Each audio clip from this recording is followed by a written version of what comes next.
Christmas morning smelled like cinnamon, lies, and tension baked into red velvet curtains. My fiancé, Cole, had never seen my childhood photos. So my mom pulled out the old leather albums. Gold trim, dusty corners, a relic of a past I barely spoke of. He flipped through the pages slowly, smiling until he wasn't. Page 7. The smile died.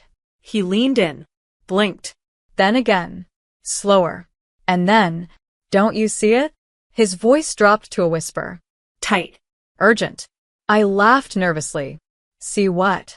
His hand trembled as he pointed. Her. There. And there. And there again. It was my mom. Same coat. Same earrings. In different photos. At different locations. Years apart. Always in the background. Always watching someone else. Not me. 5 hours later, I called a number I should have never had. But I did. And when the operator answered, Central Intelligence, name and contact, I just said, my name is Emery Quinn, and I think my entire life was staged. If you think this ends with cold turkey and a family fight, stay with me. Because what happens when your mother isn't who she says she is? When the people who raised you weren't meant to love you, but monitor you? When the man you're about to marry spots something trained agents missed for years? I used to think memory was a scrapbook. Now I know it's a puzzle. One someone didn't want me solving. So I went digging. And what I found, it wasn't just betrayal. It was protocol. The kind written in red ink.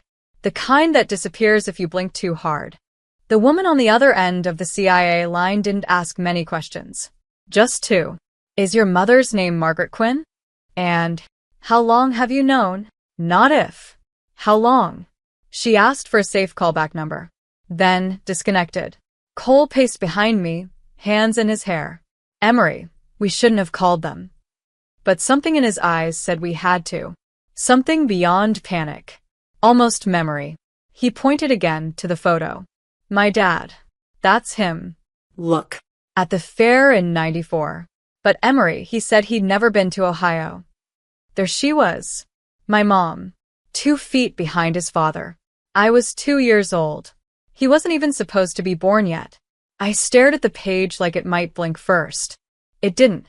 I ran to the attic. Pulled every album down. Cross-referenced timestamps. Outfits. Background faces. And there she was again. In a crowd at a protest Cole's mother once attended. At a graduation ceremony for a school none of us had gone to. Even in a blurry background at a hospital in Denver, the day I was born. That night, I confronted her. Why are you in these photos? Mom didn't blink. Oh, honey, I used to travel a lot for work. She said it like she was explaining away dry cleaning. What work? She paused. Then, I told you, I was in logistics. Cole whispered. Emery, say the phrase. I stared at her. The phrase. The one the operator told me on the phone. The sky over Cyprus is clear today. Her wine glass slipped. Shattered on tile. She stood. Backed away like I had grown claws. You don't understand what you've done. I stepped forward. Oh, I think I'm beginning to. Because my childhood, the bedtime stories, the schools, the moves, the strict routines, it wasn't parenting. It was positioning. And now, whatever my mother had protected for decades was about to collapse. Not because I was careless. Because I was finally curious. She didn't sleep that night. I heard her pacing through the vents. One room to another, floorboards creaking like nerves cracking. By morning, she was gone. Not a note. Not a trace. Only thing left? Her red lipstick smeared across the bathroom mirror like a target. I called the CIA line again. Gave them my name. The voice was different this time. Male. Flat. Direct. Ms. Quinn, your mother's designation was Omega 9. She hasn't been active in 2 decades. Designation. I echoed. Classified surveillance. Deep civilian embed. Long term. I froze. You're telling me my entire life was a cover mission? A pause. Then, it's more complicated than that. She didn't just monitor. She protected. From what? They wouldn't say. But when I hung up, Cole was already at the kitchen table. Laptop open. Tabs everywhere. He had found an old agency leak. A document buried in a forum, scrubbed now. But not before he screenshotted it. Codename, Threshold. Operation parameters. Secure the asset under domestic cover. Monitor emotional anomalies and pattern shifts. Neutralize exposure if detected. Asset. Me. I backed away from the screen. My throat felt like a locked file. She was assigned to me, I whispered. Cole turned the screen. The last line of the document. If psychological development exceeds baseline markers, initiate phase 2. What's phase 2? I asked. But I already knew. It meant removal. I wasn't raised. I was managed. And now that I was asking questions, I wasn't just off script. I was a threat. Cole looked at me, trembling. Emery, did your mom ever take you to the doctor? Only her friend, Aunt Leah. Ever meet her outside appointments? I shook my head. No. Cole opened another file. Government registry. There was no Leah. Just a woman named Elia Mendez. Former behavioral analyst. CIA. Deceased, 2012. But I saw her last year. Alive. Laughing. Pouring tea. Nothing about my life was mine. And somewhere out there, a woman with my mother's eyes was preparing for phase 2. We didn't pack. We just ran. Cole drove. I stared at the mirror, waiting for a car to follow that never came. But the silence was worse. Because somewhere out there, a woman I once called Mom was deciding whether I lived or disappeared. We stopped at a roadside diner 2 states away. I ordered pancakes. The waitress smiled. Poured coffee. But her sleeve rode up just enough to show something. A faded tattoo, the same one my mom had on her ankle. A tiny triangle. 3 dots inside. I dropped my fork. Cole noticed too. We left cash and walked out fast. No words. Back in the car, I whispered. She's not working alone. He nodded slowly, then said something that chilled me. Emery, what if your mom didn't disappear? I turned. What do you mean? She's always 3 steps ahead. What if she let you find that phrase? What if this is phase 2? My head spun. Had she staged her own flight? Lured me into movement? But why? We checked into a motel under false names. Burner phones. Curtains drawn. And that's where I found it. In the lining of my old backpack. The one she gave me senior year. A tiny chip, sealed in fabric. Cole hacked it. 1 file. Encrypted. He cracked the code in an hour. It was a video. Black and white. Fuzzy sound. A hospital room. And a woman. Younger, crying, holding a baby. Then my mother's voice off screen. We'll keep her safe. This is the only way. The woman sobbed. Signed a paper. Cole paused the frame. Zoomed. My birth certificate. But not my mom's name. Angela Harper. 23. Student. No criminal record. My real mother. I wasn't just a protected asset. I was a stolen one. And now, someone had started burning the paper trail. Because just hours after that video ended, the diner we visited burned down. And my fake name had been used at a gas station 2 hours later. Someone was tracing our route, playing with us, or warning us. We drove through the night. Highways blurred. Phone off. No music. Just fear pacing between us. Cole pulled off onto a dirt road somewhere in Virginia. An old contact, a safe house from his mother's past. He'd never seen it, but she told him once, if the world ever flips, find the silo. It was buried behind pine trees. Rust-red hatch. Coded lock. The keypad blinked when we approached. He typed 6 digits. The name of the woman in the video. Angela. Click. The door creaked open. Inside. Cold concrete, low lights, a single desk. And sitting behind it was the woman from the video. Not a memory. Alive. She stood. Older now. Shaking. I whispered. Angela? She nodded. I never thought you'd find me. Not after what they did. I took a step forward. My knees almost gave out. Why, oh, why did you give me up? Her eyes filled. Voice cracked. They told me it was temporary. They said you'd be in danger. That I wasn't equipped to protect you. They showed me files, photos, said I'd lose custody anyway. I shook my head. No. She raised me like I was her project. I was her assignment. Angela walked to a drawer, pulled out a folder. Inside were reports. Dates. Surveillance logs. My first steps. My school essays. Notes from my therapy sessions. All observed. Analyzed. Filed. Angela's hands trembled. I started getting pieces of it. Years later, someone inside, they tried to leak me the truth. Cole asked, who? Angela stared hard. Her name was Leah. She was supposed to be your behavioral analyst, but she went rogue. She couldn't take it anymore. She started feeding me scraps. But she died, I said. Angela's voice went quiet. No. She disappeared. The obituary was a fake. The same way mine was once. My breath caught. You mean? Angela nodded. She's alive. And she's waiting for you. She said you'd come. Where? Angela handed me a single key. Old. Rusted. Labeled. Mirror House. She said if you ever wanted to stop running, you have to go where it all started. I looked at Cole. He nodded once. And in that moment I knew. We weren't running anymore. We were about to walk straight into the truth. Mirror House wasn't on any map. Angela gave us rough coordinates, deep in the Blue Ridge Mountains, past where the roads had names, past where phone signals dared to go. It took us 2 days. When we arrived, it didn't look like a house.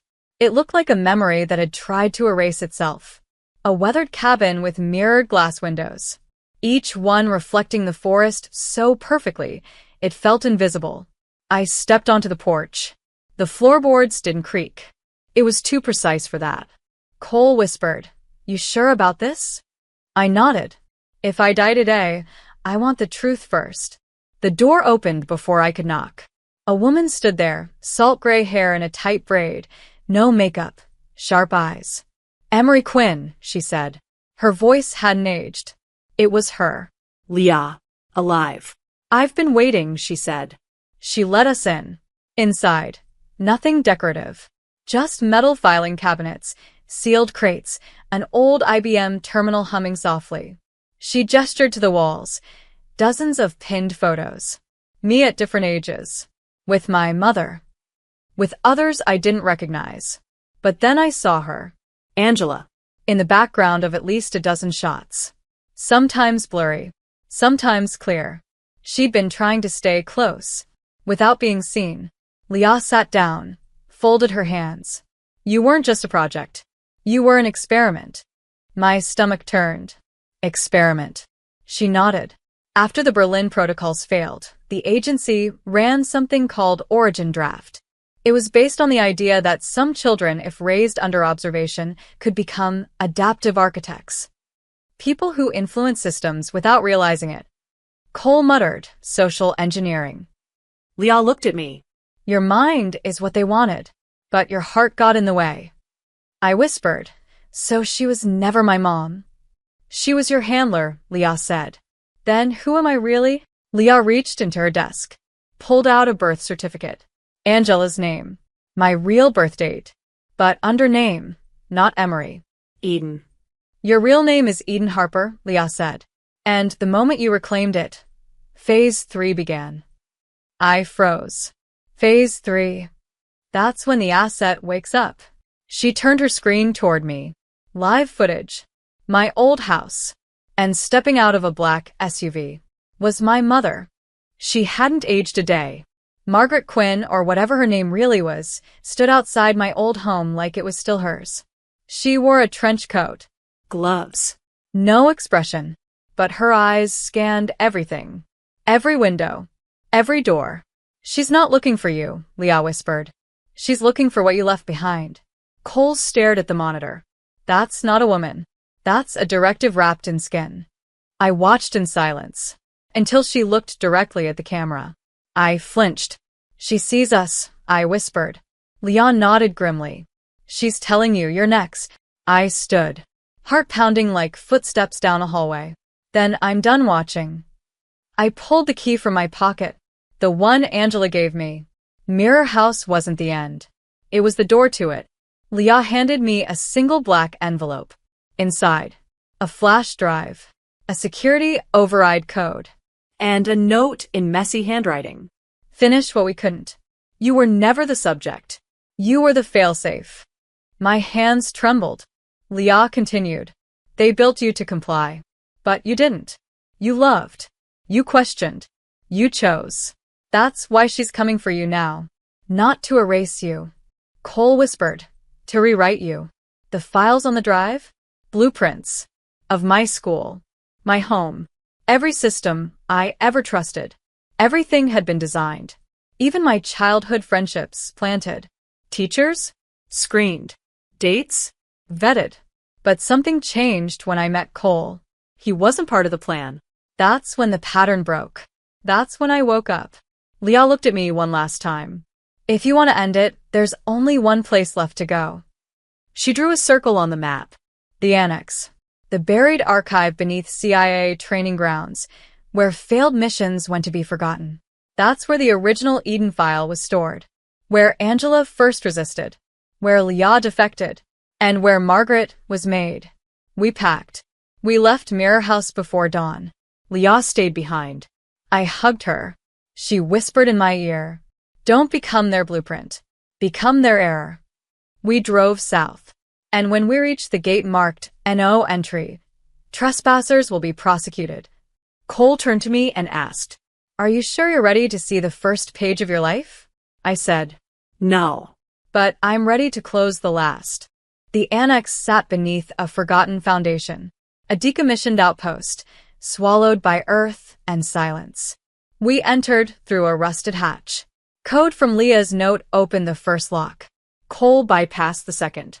Beyond the steel doors, darkness. But it wasn't empty. It was humming. A server wall lined the left side, blinking green. Old processors. Dusty terminals. Files no one dared delete. At the center of the room, a single chair, facing a monitor already on, waiting for me. I stepped closer.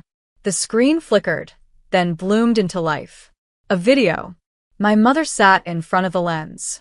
Not composed. Not armed. Just tired. If you're watching this, Eden, then I'm either gone, or you've finally outpaced me. She inhaled sharply. You were never meant to be what they made you. You were supposed to be a safeguard, a mirror to their methods. But I broke protocol. I taught you how to feel. Her voice cracked. I tried to raise a tool, but you became a person. I glanced at Cole. Tears had reached his chin. She continued. When you start this upload, every copy of your file, the programming, the pattern scripts, the observation logs, will erase. You'll vanish from their system. For real this time. I turned to the terminal. Cole inserted the drive. Are you ready? He whispered. I paused. Looked around. At the machines that had dictated my fate. At the chair I once metaphorically lived in. Watched, coded, predicted. And I said, no more strings. Then I pressed enter. A lower began.